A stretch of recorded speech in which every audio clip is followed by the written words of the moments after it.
जय श्री राधे कृष्णा। आप सभी का आपके अपने YouTube चैनल में बहुत बहुत स्वागत है। आप सभी को एकादशी की बहुत बहुत शुभकामनाएं। आज के इस वीडियो में जानेंगे कि एकादशी कब है, किस दिन रखा जाएगा व्रत और पारण कब किया जाएगा, पारण का शुभ मुहूर्त कब क्या है, एकादशी में क्या खाना चाहिए क्या नहीं खाना चाहिए, तुलसी पत्र कब तोड़ने चाहिए। तो ये सब जानकारी इस वीडियो में, वीडियो को आगे तक देखते रहिए। एकादशी व्रत रखने वाले मनुष्य को 10वें दिन से व्रत के कुछ नियमों का पालन करना होता है। तो आइए जानते हैं क्या है वो नियम। एकादशी के नियम के अनुसार 10वीं तिथि को तुलसी पत्र तोड़ कर रख लिए जाते हैं और अगर ऐसे में 10वीं तिथि को रविवार का दिन पड़ता है तो उसमें भी एक दिन पहले शनिवार के दिन तुलसी पत्र तोड़ कर रख लेने चाहिए और फिर बाद में एकादशी और द्वादशी तिथि को गंगा जल से धोकर उन्हें भगवान विष्णु को भोग में अर्पित करना चाहिए, क्योंकि भगवान विष्णु तुलसी पत्र के बिना अपना कोई भी भोग स्वीकार नहीं करते। इसलिए आपको इस बात का ध्यान रखना चाहिए। 10वीं तिथि को सूर्यास्त के बाद व्रत रखने वाले व्रत को अन्न ग्रहण नहीं करना चाहिए। एकादशी के दिन सुबह विधि विधान से पूजा करके निराहार रहना चाहिए।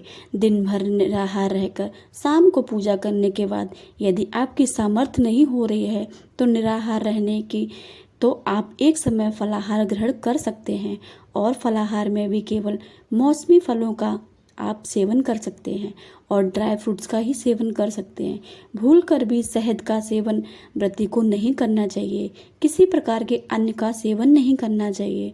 एकादशी के दिन घर में चावल या चावल से बनने वाली किसी भी वस्तु का सेवन परिवार के किसी सदस्य को नहीं करना चाहिए। एकादशी तिथि को विधि विधान से भगवान विष्णु का एक बार फिर से पूजन करके दान में दी जाने वाली सामग्री को पूजा करके और शुभ मुहूर्त में दान देने के बाद ही शुभ मुहूर्त के अंदर ही अपना उपवास खोला जाता है। एकादशी के दिन तुलसी जी में जल भी अर्पित नहीं किया जाता है। महिलाओं या कन्याओं को इस दिन सिर से स्नान भी नहीं करना चाहिए।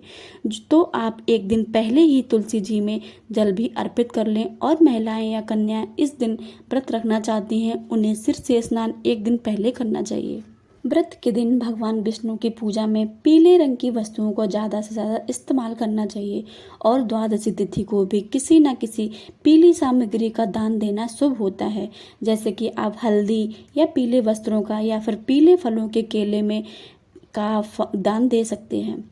इस बार एकादशी की तिथि आरंभ होगी 2 जून रविवार की सुबह 5:05 से पहले तक 10वीं तिथि रहेगी और एकादशी की तिथि समाप्त होगी 3 जून सोमवार की सुबह 2:04 पर। क्योंकि एकादशी की तिथि इस बार 2 दिन रहने वाली है, ऐसे में इस बार दोनों ही दिन एकादशी का उपवास रखा जाएगा। 2 जून रविवार का पड़ने वाला एकादशी का व्रत 10वीं तिथि युक्त एकादशी का रहेगा और ऐसे में जो भी ग्रस्त जन हैं वह उस दिन उपवास रख सकते हैं, लेकिन जो वैष्णव लोग होते हैं या जिन्होंने गुरु मंत्र की दीक्षा ली होती है उन्हें द्वादशी तिथि मिली हुई एकादशी का व्रत रखना चाहिए। ऐसे में आप चाहें तो 2 जून रविवार का व्रत भी रख सकते हैं, लेकिन मोक्ष प्राप्ति इच्छा रखने वाले सभी भक्तों को द्वादशी तिथि युक्त एकादशी का व्रत ही रखना चाहिए। इसलिए इस बार 3 जून सोमवार को भी एकादशी का व्रत रखा जाएगा। वैष्णव एकादशी होगी। इस दिन भले ही एकादशी तिथि सुबह समाप्त हो जाएगी, लेकिन यह एकादशी बहुत ही शुद्ध एकादशी मानी जाती है। व्रत रखते समय आपको इस बात का ध्यान रखना चाहिए कि अगले दिन द्वादशी तिथि पर सुबह के समय ही हरिवासर ना हो। यदि सुबह के समय हरिवासर होता है तो उस समय व्रत नहीं खोला जाता है। हमेशा हरिवासर समय पर समाप्त होने के बाद ही व्रत खोला जाता है। ऐसे में अगर आप 2 जून एकादशी को व्रत रख रहे हैं तो आपको 3 जून को थोड़ा देर से व्रत का पारण करना होगा। द्वादशी तिथि प्रारंभ होगी 3 जून सोमवार की सुबह 2:42 से और इसी के साथ हरिवासर का भी समय शुरू हो जाता है। शुरुआत के 5 से 6 घंटे के बाद हरिवासर रहता है और द्वादशी तिथि समाप्त होगी 4 जून मंगलवार को, यानी 3 जून सोमवार की मध्य रात्रि 12:18 पर हरिवासर का समय समाप्त हो जाए और 3 जून सोमवार को सुबह 8:30 पर समाप्त होगा। इससे पहले तक आप उपवास नहीं खोल सकते हैं क्योंकि हरिवासर होगा।